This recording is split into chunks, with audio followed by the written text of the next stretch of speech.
ตื่นมากินกาแฟพี่น้องกินกาแฟกันแล้ววะหลายมื้อเนาะบ่ได้ลงคลิปให้พวกเจ้าเบิ่งเพราะว่าบ่ค่อยมีเวลามื้อนี้ก็เลยว่านั่งกินกาแฟก็เลยมาถ่ายคลิปให้พวกเจ้าเบิ่งกินกาแฟ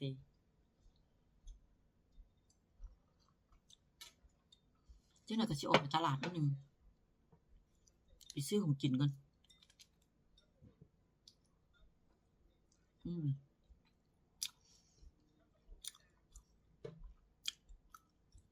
บ่มีเวลาพวกเจ้าพวกบ่ไปเฮ็ดพาสปอร์ตก็ไปเฮ็ดพาสปอร์ตไปสถานทูตนะเพื่อว่า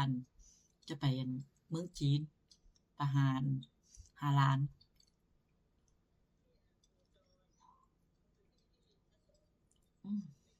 ครับเย็น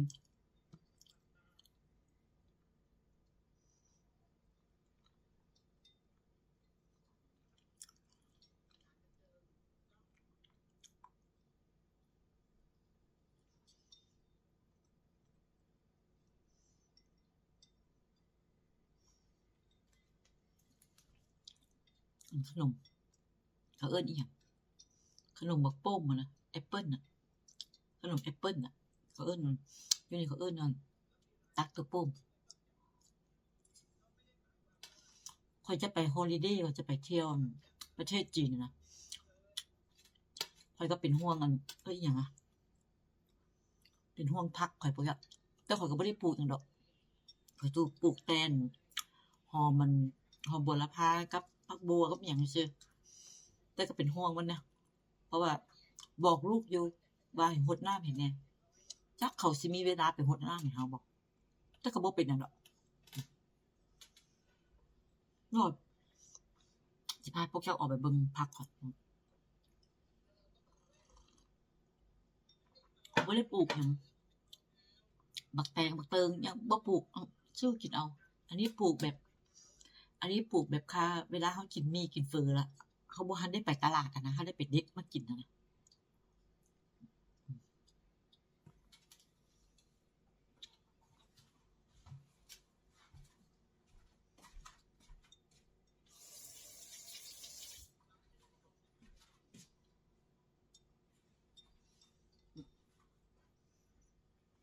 เจ้าออกไปเบิ่งพี่น้องไปปลูกกาแฟพาพวกเจ้าออกไปเบิ่งผักกันเนาะ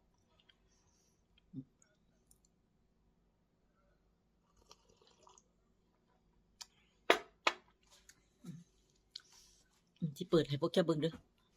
ว่าเตรียมหีบยังบ่แล้วเด้จัดหีบจักสิจัดมาอีก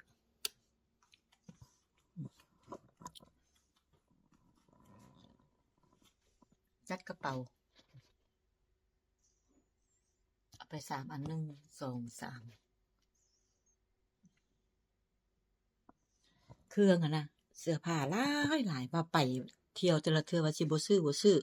เนาะพวกเจ้าว่าบ่บัดเฮาไปเห็นมันก็อยากซื้อเดะแม่นบ่ล่ะว่าบ่ซื้อบัดเฮาไปเห็นก็เฮาก็อยากซื้อเนาะ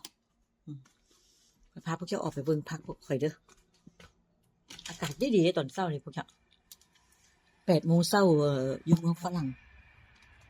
อิหยังวะเดี๋ยวพวกเจ้าเอาก็เชฟเจ้าเบิ่งดิเห็นบ่หอมโหระพาก่อนเบิ่งดิหั่นข้อยเด็ดไปกินตั้งหลายเทื่อนี่แฮงเด็ดแฮงปรุงเด้พวกเจ้าอันนี้ก็พวกบัวนี่อันนี้ก็หอมหยังอันนี้ก็หอมอีหยังบ่แหละหอมที่เราเอาไปเฮ็ดลาบอะนะมันแก่เลยนี่สิลุกอีก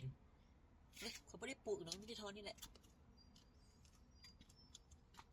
พวกเจ้าเบิ่งหอยนี่หอยซั่วมากินของข่อยนี่บ่หอยห่านี่มึงแม่มึงมากินผักข่อยมึง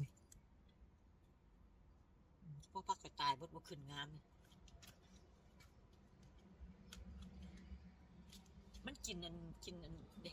โอ้มันสิมากินผักข่อยพวกเจ้ามันมาที่ใส่บุหอยห่านี่นะมันมาที่ใส่บุจักเลยเจ้าเบิ่งพวกเจ้าเบิ่ง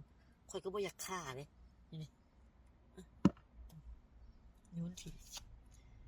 บ่ฆ่าบ่บัวละพาข่อยเห็นบ่อันพวกเจ้าผลไม้เขาก็ไปบ่ได้มันเปียกเนาะจะ ที่บนผลไม้ข่อยตัวนี้นะโอ้ยพี่น้องเอ้ยคนละสะอ่อนมันข่อยกินคนเดียวกับบ่เบิดเนาะพวกเจ้านี่นะมากอันนี้นะพวกเจ้าฮู้บ่นี่นี่นี่แพงในตลาดให้พวกเจ้านี่นะกินเฉพาะร่างกายพวกใดเป็นเบาหวานนะเบาหวานกับอย่างก็อย่างความดันนะกินดีเด้อพวกเจ้าขึ้นนะพวกเจ้าเบิ่งซอยเขาไหมข่อยกินบ่ทันพวกเจ้าเบิ่งไหมเต็มเลยกินบ่ทันนะเพราะฉะนั้นสิขึ้นไม่อีกกันบ่เต็มเลยพี่น้องโอ้อากาศดีตอนเช้าพี่น้องอันนี้ก็ต้นแอปเปิ้ลข่อยมีแอปเปิ้ลอยู่บ่นี่มีแอปเปิ้ล2 หน่วยนี่นี่บอกแอปเปิ้ล2 หน่วยนี่หน่วยอยู่นี่ก็อยู่นี่หน่วยหนึ่ง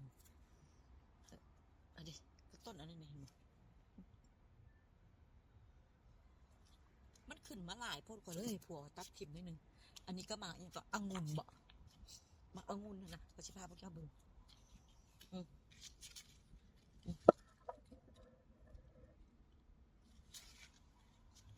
ก็ไม่ดอกปลู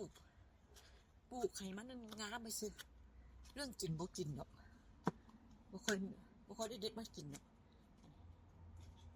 ไปเข้าไปคืนพี่น้องไปคืนมันนั่งกินคืน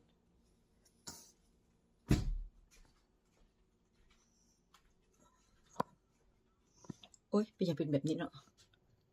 ก็เป็นนี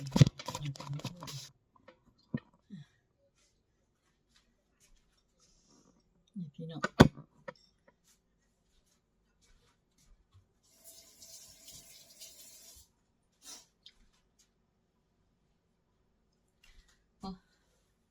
นั่งโตกินต่อแล้วจะไปตลาดละไปซื้อของกินได้นึง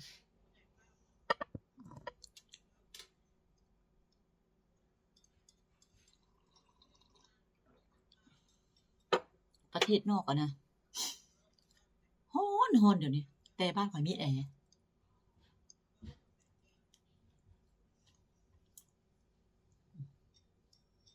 บอกอันนี้อยู่ในครัวเด้อเห็นบ่แอร์เห็นบ่แต่บ่ได้เปิดเสือเพราะมันเศร้าอยู่รู้สึกอ่ะบ่แอร์บ้านข่อยมีแอร์คันบ่ใส่แอร์บ่ได้ดอกบางคนเขาจะว่าอยู่ต่างประเทศเนี่ยเขาบ่ฮิตกันใส่แอร์บ่แม่นดอกเพราะว่าผู้ใดอยู่อพาร์ตเมนต์น่ะนะใส่บ่ได้ใส่ก็ต้องไปขอก่อนพออยู่ร่วมกันเด้คือข่อยบ้านส่วนตัวข่อยนี่ข่อยอยากใส่ข่อยจะเฮ็ดหยังข่อยก็เฮ็ดโลดก็แล้วแต่คนบางคนเขาก็มักใส่บางคนเขาบ่ได้เว้าเนาะเขาขี้ที่ค่าไฟเขาก็บ่ใส่เขาว่าแอร์กินไฟหลายโอ๊ยมันจะกินหลายบ่ได้กินหลายหรอกเฮาร้อนเราก็เปิดแล้วก็แล้ว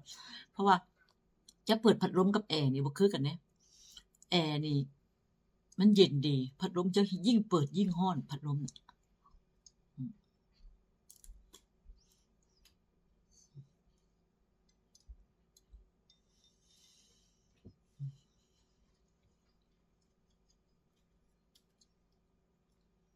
เพราะปีนี้เมืองฝรั่งร้อนหลายบ่ฮู้เป็นหยัง40 กว่า40 กว่าองศา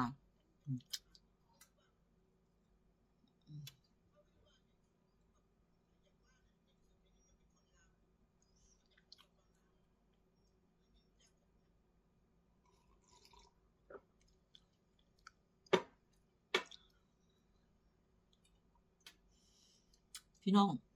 พวกจะได้เบิ่งข่าวบ่อันที่ว่าคนเข้าไปเล่นอยู่ผับอะนะผับที่ว่ามีกินเหล้าเต้นรำอะป๊าโธ่ไฟไหม้เนาะพากันตายตั้งหลาย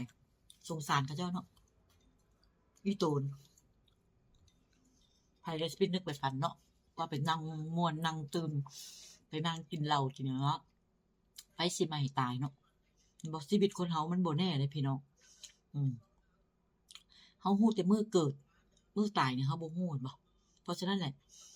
เวลาเฮามีชีวิตอยู่เฮาอยากเฮ็ดหยังเฮาก็เฮ็ด อยากแต่งตัวก็แต่งเนาะบ่ได้สนกับไผดอกอยากแต่งตัวอยากเฮ็ดหยังอยากไปเฮ็ดก็เฮ็ดโลดบ่เข้าไปผับกินเหล้าอยู่ดีๆก็ตายเห็นบ่ไผไปคิดแม่นบ่พี่น้องอืม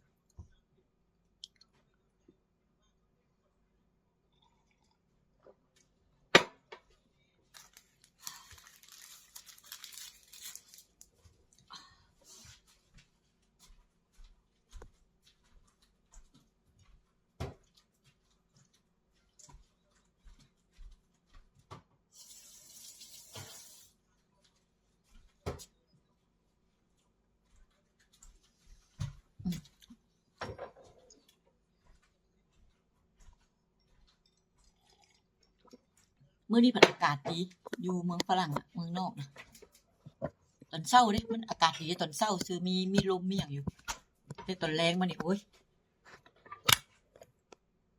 หนาวเอาพี่น้องมอดก่อนเด้อบ๊ายบาย